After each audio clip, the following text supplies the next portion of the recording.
अज़ीज़ तलबा तालिबात, इंग्लिश की दुनिया में दोबारा खुश आमदीद। आज हम एक बहुत ज़रूरी टॉपिक पे डिस्कस करने लगे हैं।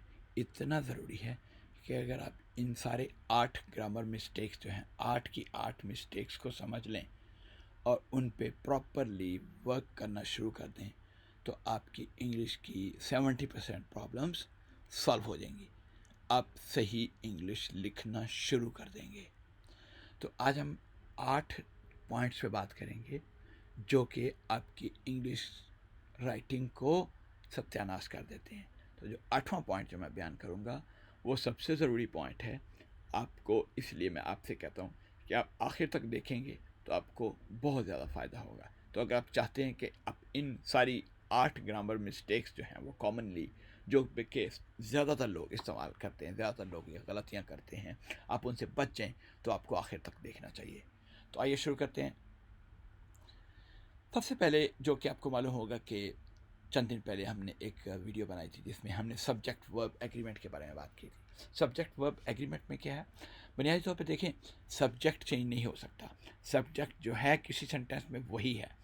तो वर्ब का काम ये है कि सब्जेक्ट अगर प्लूरल में है, जमा में है, तो वर्ब भी जमा का ही इस्तेमाल होना चाहिए। सब्जेक्ट अगर सिंगुलर या वाहिद है तो वर्ब भी सिंगुलर या वाहिद ही इस्तेमाल होना चाहिए। अब इसकी एग्जांपल 3-4 देख लेते हैं। अब उसमें बात यह है कि the team are winning the match. The team are winning the match अगर आप जुमला ये कहीं पे देखते हैं तो इसका मतलब है ये गलत है लिखा हुआ। क्या वजह है इसकी, क्या गलती है? कि देखें, टीम एक सिंगुलर सब्जेक्ट है ना, काम कर रहा है ना, विनिंग का काम कर रहा है, तो सब टीम जो है वो सिंगुलर सब्जेक्ट है। तो जब वो सिंगुलर है तो इसका मतलब ये हुआ कि वर्ब को भी सिंगुलर ही होना चाहिए। तो गलती कहाँ पे हुई? आर लगा हुआ है जबकि इज़ लगना चाहिए था। क्यों? उसकी वजह यह है कि सब्जेक्ट वाहिद है तो वर्ब भी वाहिद होगा। सिंपल सी बात है।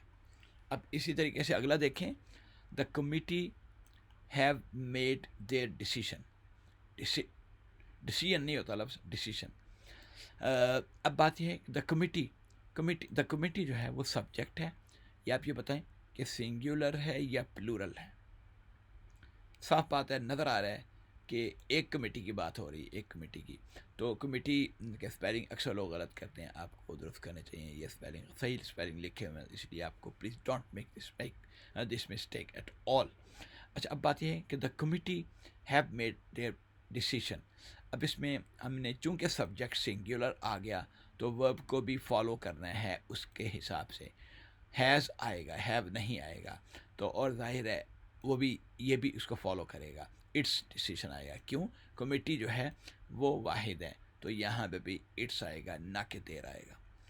अब अगला क्या है? अगला ये है the dogs runs in the park every morning. यहाँ पे क्या गलती है? हाँ, यहाँ पे गलती ये है भाईजान कि द डॉग्स ये सब्जेक्ट है जो कि प्लूरल है। तो जब प्लूरल सब्जेक्ट आ गया तो वर्ब को भी प्लूरल ही होना चाहिए, प्लूरल को फॉलो करना चाहिए। तो अगर प्लूरल को ये फॉलो करता तो रन होता। तो the dogs run in the park every morning. ठीक है, रन्स नहीं आएगा यहाँ पे। अगर रन्स लिखेंगे आप तो गलत होगा। क्यों? उसकी वजह यह है कि ये जमा है, तो फिर इसको जो जमा के लिए जो वर्ब होता है वही फॉलो करना चाहिए, जिसमें एस ई आई एस का इजाफा नहीं होता। हमने पहले पढ़ा था कहीं पे, राइट जी। तो हमने इस पेज पे क्या बात की कि सब्जेक्ट जो भी होगा, सिंगुलर होगा या प्लूरल होगा, तो वर्ब को उसी हिसाब से उसको फॉलो करना है। अब बात यह है कि मिसप्लेस्ड मॉडिफायर्स। मॉडिफायर्स क्या होते हैं? जो किसी भी लफ्ज़ को तब्दील करते हैं, किसी भी लफ्ज़ को तब्दील करते हैं, उसमें कोई ना कोई, उसके मतलब में कोई ना कोई तब्दीली लाते हैं, राइट। तो वो उसके करीब होना चाहिए, जिस पे तब्दीली लाते हैं उसके करीब करीब होना चाहिए, ना कि दूर होना चाहिए, ताकि ये वाज़ेह हो जाए कि ये किस लफ्ज़ के बारे में बात हो रही है। अब देखें, गलत है। She almost drove her kids to school every day. देखिए, शी सब्जेक्ट आ गया, राइट। ऑलमोस्ट का मतलब आपको मालूम है तकरीबन होता है तकरीबन ड्रोव हर स्कूल किड्स कि उनको अपनी गाड़ी में, यानी कि जिस तरीके से गाड़ी में लेके जाती थी टू स्कूल एवरी डे। अब उसमें ये देखिए एवरी डे क्या होता है, रोज़ाना। अब हम उर्दू में भी जुमला जब बोलते हैं, हम ये लफ्ज़ बोलते हैं कि मैं तकरीबन रोज़ाना दफ्तर जा रहा हूँ आजकल, रोज़ाना दफ्तर जाता हूँ, रोज़ाना स्कूल कॉलेज यूनिवर्सिटी जाता हूँ। ठीक है, तो इसका मतलब ये हुआ कि एवरी डे ये है फ्रीक्वेंसी को बता रहा है कि कितनी दफ़ा वो एवरी डे, उसका जवाब है एवरी डे। तो वो तकरीबन कहता है तकरीबन रोज़ाना। तो जो तकरीबन का लफ्ज़ उर्दू में भी आया वो रोज़ाना के फ़ौरन पहले आया। She drove her kids to school almost every day. तो इसका मतलब क्या हुआ कि जिस लफ्ज़ के बारे में एक्सप्लेनेशन देनी है या उसके मतलब में कोई तब्दीली लाने का मकसद है, तो वो जो लफ्ज़ है मॉडिफायर जो कि तब्दील करने वाला है उसके करीब करीब आना चाहिए। ठीक है, करीब करीब मैंने लफ्ज़ बोला, राइट। अच्छा, अब बात यह है, ये बात आपको समझ आ गई? अगर नहीं समझ आई तो आगे चलते हैं, कुछ और एग्जाम्पल से बात करते हैं। अब एक जुमला है, she almost ate the whole pizza in one bite. उसने एक ही बाइट में, एक ही लुकमा लेके सारे का सारा पिज़्ज़ा ख़त्म कर दिया, मुकम्मल खा लिया, डकार मार लिया। तो देखें क्या हुआ कि अब यहाँ पे आप ये देखिए कि ही, ये लफ्ज़ आ गया, ही सब्जेक्ट आ गया। ठीक है, उसने काम क्या किया है, उसने खाया है, खाया है, ऑलमोस्ट खाया है। हम लफ्ज़ नहीं बोल रहे तकरीबन खाया है, नहीं तकरीबन नहीं खाया। उसने किस चीज़ को तकरीबन खाया है, उसने तकरीबन जो है वो सारे के सारे पिज़्ज़ा को खाया है। तो इसका मतलब क्या हुआ कि हमने इस लफ्ज़ के मॉडिफायर को जो कि ऑलमोस्ट है वो इससे पहले ले आए, इस सब्जेक्ट से पहले ले आए, तो तब जुमला सही हुआ, वरना ये जुमला गलत था। He ate, he almost ate नहीं, he ate almost the whole pizza in one bite, the whole pizza in one bite. ठीक है, तो ये बात आपको समझ आ गई कि चूंकि पिज़्ज़ा के साइज़ के बारे में बात हो रही है, तो पिज़्ज़े का साइज़ तकरीबन तकरीबन है, यानी कि मुकम्मल 100% नहीं, तकरीबन, ऑलमोस्ट। तो तकरीबन जब लफ्ज़ बोला तो फिर इसका मतलब है वो पिज़्ज़ा से पहले आएगा, ना कि वो एट और उसके पहले इधर उधर लफ्ज़ आ रहा है, वो उसके करीब करीब होना चाहिए। ठीक है, जब आप किसी की हिफाजत करते हैं, किसी की बॉडी गार्ड हैं आप, तो आप उसके करीब करीब रहते हैं, ना कि ये कि इधर उधर घूम फिर रहे हैं आप, राइट। अच्छा, अब अगला जुमला जो कि गलत है, जाहिर है, covered in chocolate I ate the cookies. वैसे तो ये जुमला भी ठीक हो सकता है, लेकिन उसका मतलब क्या होगा वो देख लेते हैं। Covered in chocolate I ate the cookie, अगर हम इस जुमले को दुरुस्त मान लें तो इसका मतलब है मैं तकरीबन चॉकलेट मेरे ऊपर नीचे दाएं बाएं, मैं चॉकलेट में डूबा हुआ था तकरीबन, कवर्ड में बिल्कुल कवर किया हुआ था चॉकलेट ने मुझे, तो मैंने कुकीज़ को खाया। ये जुमला आपके ख्याल में दुरुस्त है? माने के हिसाब से कि मैंने चॉकलेट में डुबकी लगाई और चॉकलेट में डुबकी लगाने के बाद चॉकलेट का कुछ समुंदर है, नहर है, दरिया है, उसके अंदर डुबकी लगाई और कुकीज़ खाने लगा और बिस्किट्स खाने लगा, इस तरह नहीं होता। तो उसमें यह है कि देखें कि कवर्ड इन चॉकलेट, कुकीज़ जो हैं वो हो सकता है कि बिस्किट जो हैं वो सारे के सारे चॉकलेट, ऊपर चॉकलेट लगा हो, अंदर बिस्किट्स हों, ये तो हो सकता है। तो हम कैसे जुमला लिखेंगे, इसको सही कैसे होगा? I ate the cookies covered in chocolate.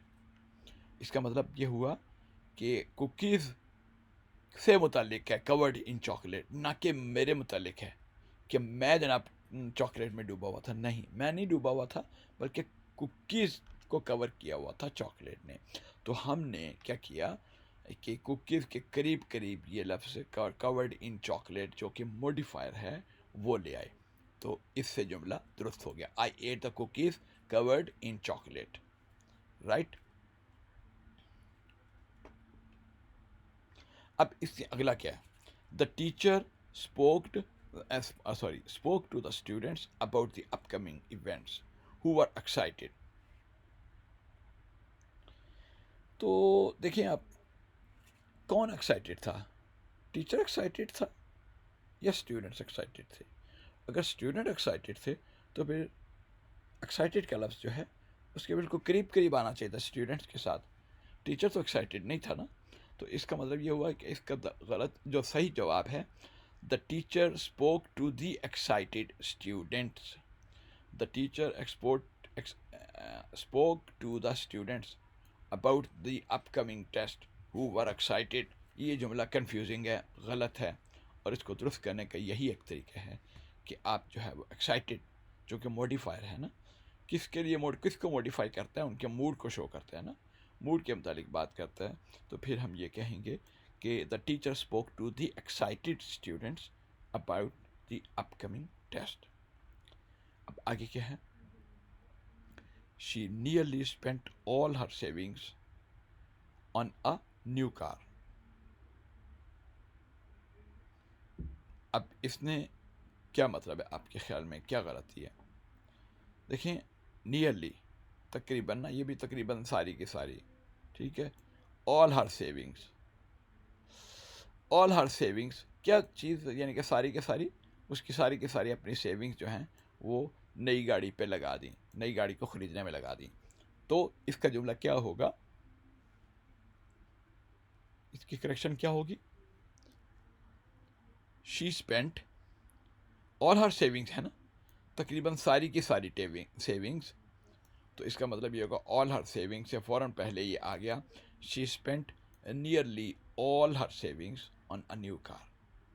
इसका मतलब क्या हुआ कि ऑल हर सेविंग्स के फ़ौरन पहले आ गया, जो कि नियरली इसका प्रॉपर एक इस्तेमाल बता रहा है कि तकरीबन सारी की सारी, तकरीबन ना, ऑल हर सेविंग्स, वो उससे पहले ये जो लफ्ज़ आ गया। तो इसका मतलब है कि इसने प्रॉपर तरीके से इसको मॉडिफाई कर दिया।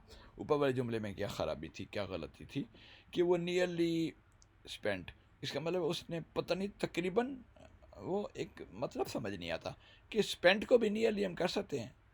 स्पेंट को नियरली नहीं किया, खर्च कर दी को नियरली नहीं किया, बल्कि सारी की सारी सेविंग्स तकरीबन सारी उधर लगा दी उसने नई कार ख़रीदने में। हाँ जी, आगे क्या है? अपोस्ट्रोफीज़। अपोस्ट्रोफीज़ दो चीज़ें शो करती है। पहली चीज़ तो ये होती है कि ये एक मिल्कियत को शो करती है, पोजेसन को शो करती है। पोजेसन, मिल्कियत, या कोई आपने किसी जुमले का, किसी दो लफ्ज़ों का कंट्रैक्शन करनी हो तो वहाँ पे भी इस्तेमाल होता है। अब इसके दोनों की मुख्तसरन दोनों की एग्जांपल्स देख लेते हैं ताकि आपको ये कॉन्सेप्ट भी समझ आ जाए कि यहाँ पे क्या गलती के चांसेस हो सकते हैं। फर्स्ट करें, आप लिखते हैं इट्स अ ब्यूटीफुल डे, ये पहला जुमला। तो देखें, इसमें गलती यह है कि यहाँ पे हमने कॉन्ट्रैक्ट करना था, यानी कि एक मुख्तसर करना था। इट इज़ लफ्ज़ था, असल में इट इज़, इसको हमने मुख्तसर क्या किया, it is a beautiful day कह सकते थे हम, इसमें कोई शक नहीं है। लेकिन हमने ये क्या किया कि इसको शॉर्ट करने के लिए कि यहाँ पे अपोस्ट्रोफी कॉमा लगा दिया और उसका फ़ौरन बाद एस लगा दिया। It's a beautiful day, it is a beautiful day के बजाय इट्स अ ब्यूटीफुल डे। अब इस आगे क्या है? The dog's tail was wagging. The dog's tail was wagging, wagging होता है हिलना, ठीक है, उसकी दुम हिल रही थी। द डॉग्स टेल, यहाँ पे क्या है कि टेल किसकी है, दुम किसकी है? डॉग की है ना। तो इसका मतलब यहाँ पे मिल्कियत आ गई, पोजेशन आ गई। जब पोजेशन आ गई तो फिर हम अपोस्ट्रोफी का इस्तेमाल करते हैं। तो इसका मतलब ये हुआ कि डॉग एक था, तो यहाँ पे उसके दरमियान द डॉग, उसके फ़ौरन बाद पोजेसिव नाउन, पोजेसिव जो है ना वो सूरत हाल आ गई, अपोस्ट्रोफी लग गई। अपोस्ट्रोफी किस लगाने का क्या तरीकाकार है कि ऊपर आप कॉमा लिखते हैं ऊपर टॉप पे, और उसके फ़ौरन बाद आप एस का इजाफा कर देते हैं, तो ये जुमला ठीक हो जाएगा। The dog's tail was wagging, कुत्ते की दुम हिल रही थी। अच्छा, अब इसी तरीके से पोजेशन का एक और आप एग्जाम्पल देख लें जो कि जमा में है, द चिल्ड्रंस बुक्स और ऑन द टेबल। इसमें क्या गलती है कि बुक्स किसकी हैं, चिल्ड्रन की। तो इसके फ़ौरन बाद इसका मतलब है चिल्ड्रन जो है वो मालिक है, बुक्स हैं वो मिल्कियत हैं। तो क्या है, द चिल्ड्रंस, चिल्ड्रंस यहाँ पे अपोस्ट्रोफी लगा दिया हमने, अपोस्ट्रोफी, और उसके फ़ौरन बाद जो कि मिल्कियत है उसको हमने शो कर दिया, the children's books are on the table. ठीक है जी। आगे जो अगली गलती हम बयान कर रहे हैं कि there, their and they are, यहाँ पे भी लोग गलती करते हैं। कैसे, ये देखें, गलत एक तरीके से जुमला लिखा हुआ है, they going to the party over there, कि वो पार्टी में जा रहे हैं वहाँ पे ना, वो पार्टी में जा रहे हैं वहाँ पे। तो इसका मतलब है दे जो है, पहला दे जो है वो बुनियादी तौर पे सब्जेक्ट होना चाहिए। ये तो प्रोनाउन है ना, तो सब्जेक्ट होना चाहिए। तो सॉरी, ये ना, ये जो है ना वो ना, यहाँ पे ये लफ्ज़ गलत है। यहाँ पे दे आर होना चाहिए, दे आर। दे आर को हम शॉर्ट भी कर सकते हैं, जैसे कि हमने अभी बात की थी पिछली स्लाइड में। तो यहाँ पे क्या है कि दे आर या they are going to the party over there, वहाँ पे देर जो है ना वो दे का देर होता है, वो पोजेसिव प्रोनाउन, वो तो ना उसको छोड़ दें, यहाँ पे वो ताल्लुक़ नहीं है। वहाँ पे वो पार्टी में गए थे, तो कौन गया था, they are going to the party over there, right. अब यहाँ पे क्या है, their house is on the corner, their house is on the corner. यहाँ पे क्या गलती है कि यहाँ पे उन्होंने पोजेशन शो करना की थी कि उनका, ठीक है। तो इसका मतलब there house is on the corner, their house is on fire और वगैरह वगैरह जो भी आप कर लें। There house is on the corner, यहाँ पे THEIR लगना था, जो कि पोजेशन को शो करता है। अच्छा, इस तरीके से their car is parked outside, यहाँ पे भी पोजेशन शो होना थी, इसलिए देर लगेगा, दे आर नहीं लगेगा, their car is parked outside. ठीक है जी। इसमें अगर आपको कोई कन्फ्यूजन रही हो तो प्लीज़ प्लीज़ प्लीज़ आप ज़रूर पूछिए। और आपको मैं बता रहा हूँ कि आखिर में जो जो ना हम 8वीं कॉमन मिस्टेक पढ़ेंगे ग्रामर के हवाले से, वो बहुत ज़्यादा इंपॉर्टेंट है, तो आपने उसको मिस नहीं करना। अब देखिए रन ऑन सेंटेंसेस क्या होता है, अगली जो गलती करते हैं लोग। बुनियादी तौर पे ये बहुत सारे मैंने एसेज में जो भी राइटिंग देखी है स्टूडेंट्स की, तो वो गलतियाँ करते हैं, बड़ी बड़ी उम्र के लोग भी करते हैं, बहुत ज़्यादा तजर्बे के बाद भी करते हैं। तो इसलिए आपने क्या होता है कि रन ऑन सेंटेंसेस क्या होता है कि भाई आप देखें एक दूसरे के ऊपर चढ़ दौड़ें, यानी कि आप जो है ना वो क्या होता है, फिर दो जुमलों को ऐसे गलत तरीके से मिला दें, तो वहाँ पे उसको रन ऑन सेंटेंसेस कहते हैं। ठीक है, मसलन I went to the store, I bought some milk. पहला जुमला है I went to the store, I bought some milk. अब इसको दुरुस्त करने के दो तरीके हैं। पहला तो ये है कि हम I went to the store, ये इंडिपेंडेंट क्लॉज है, ये मुकम्मल हो गया जुमला, I went to the store. और आई बॉट सम मिल्क, ये भी जुमला मुकम्मल है। इसका मतलब है ये दोनों अलग-अलग भी एग्जिस्ट कर सकते हैं और इकट्ठे भी एग्जिस्ट कर सकते हैं। अलग-अलग अगर हम इकट्ठे इनको दिखाना है तो फिर क्या होगा, I went to the store, ये पहला पार्ट, उसके बाद आपने कॉमा लगाया और फिर एंड लगाया, and I bought some milk, I went to the store and I bought some milk. या फिर दूसरा तरीका, I went to the store, यहाँ पे आपने पीरियड लगा दिया, dot, I bought some milk, दूसरा जुमला अलग से लिख दिया, ठीक है, मिक्स नहीं किया। तो अब अगला क्या है, she loves to read, she goes to the library often. Often कह लें, ऑफ्टन कह लें, मेरा अपनी ज़ाती कोई राय ये है कि मैं ऑफ्टन कहता हूँ, उससे कोई फ़र्क नहीं पड़ता।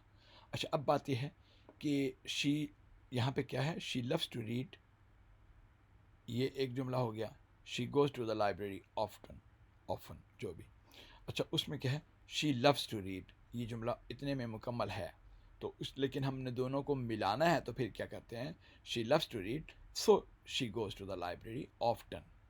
अब इसी तरीके से शी लव्स टू रीड, या फिर शी लव्स टू रीड एक जुमला हो गया, she goes to the library, library नहीं लाइब्रेरी, लाइब्रेरी ऑफ्टन। ठीक है, इसमें क्या हुआ, हमने अलग-अलग जुमले बना दिए। अगर हमने इकट्ठा जुमला लिखना है तो she loves to read, so she goes to the library often.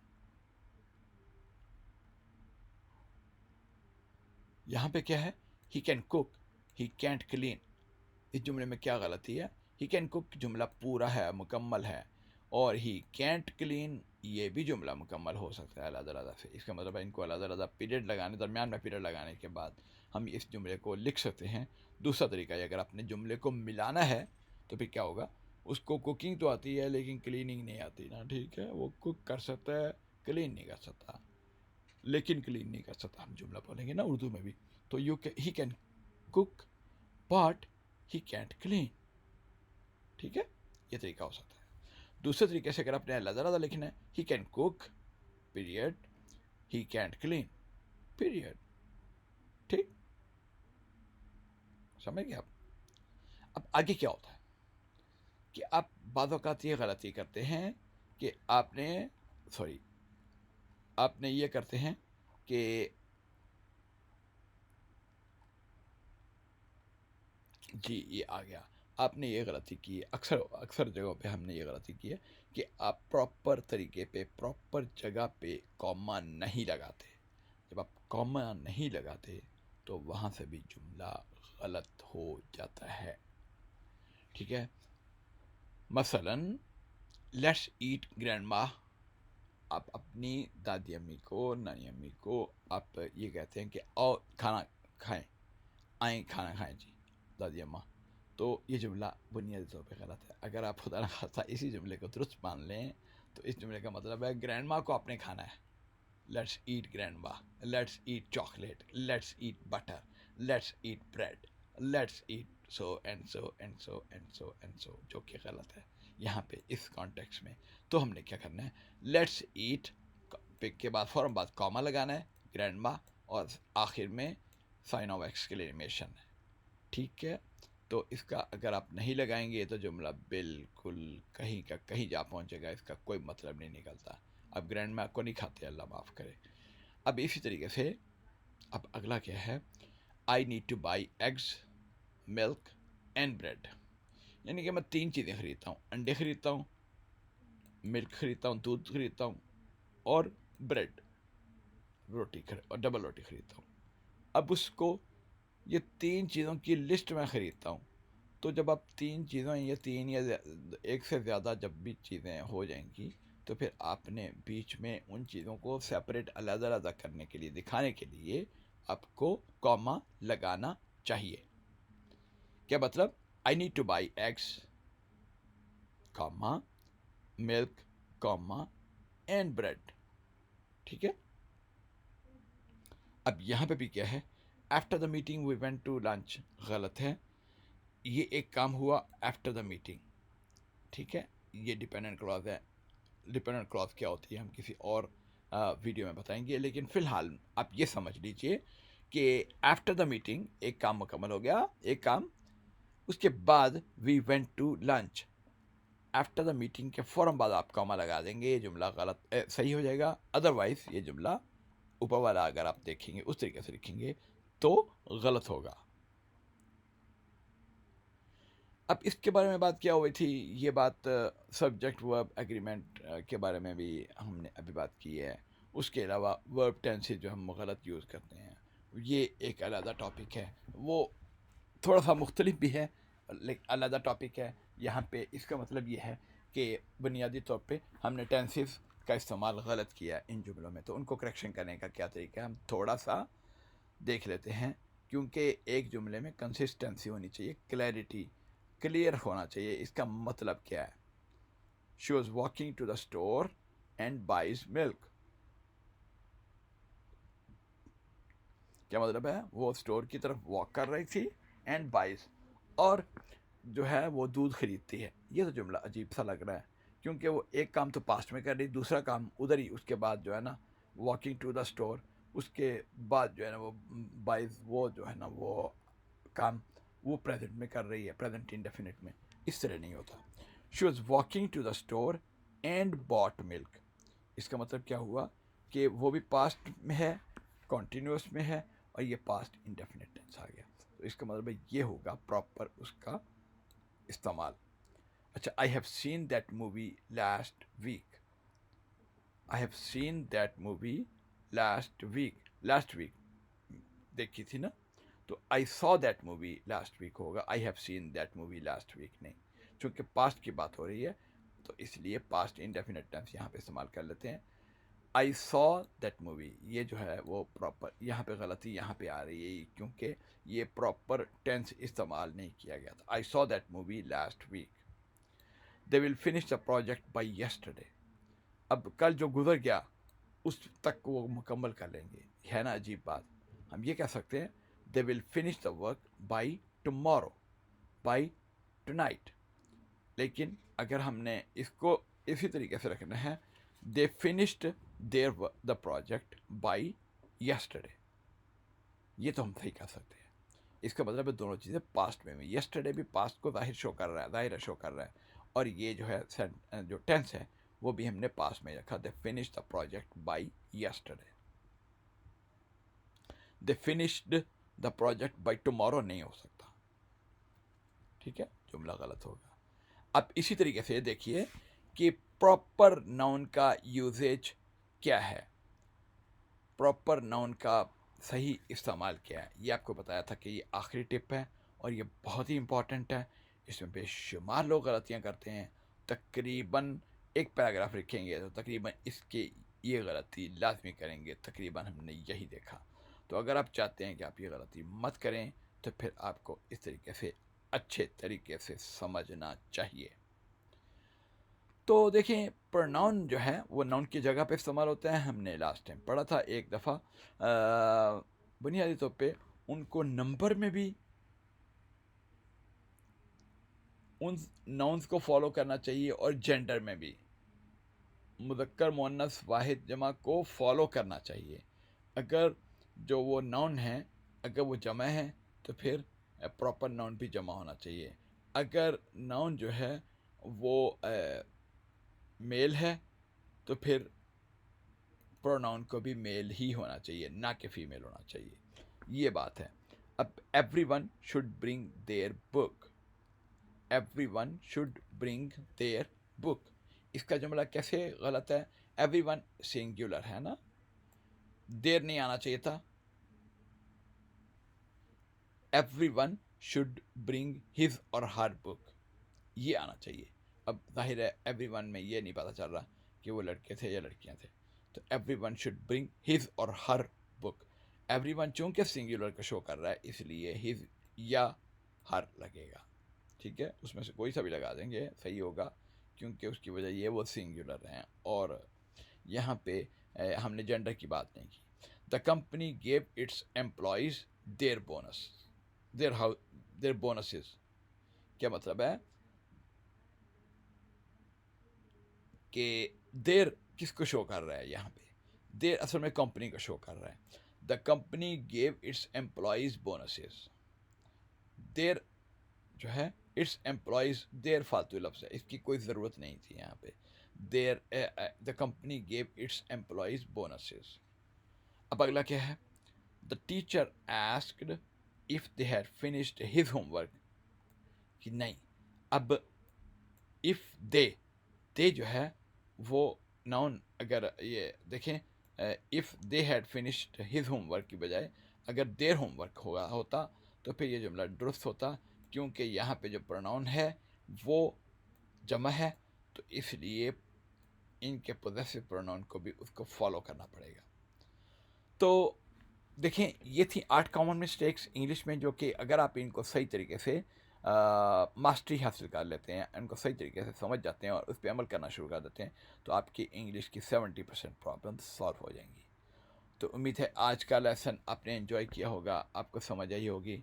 And if you got any question please do let me know without any problem, I try to give you the answer as soon as possible, ठीक है। अगर आपको कोई problem है, इसमें कुछ समझ नहीं आई तो आप मुझे बताइए ताकि इसको किसी अगली वीडियो में एक्सप्लेन करने की कोशिश करेंगे। तो फिर मिलते हैं इंशाल्लाह अगली वीडियो में, उस वक्त तक के लिए अल्लाह हाफ़िज़, अस्सलाम वालेकुम।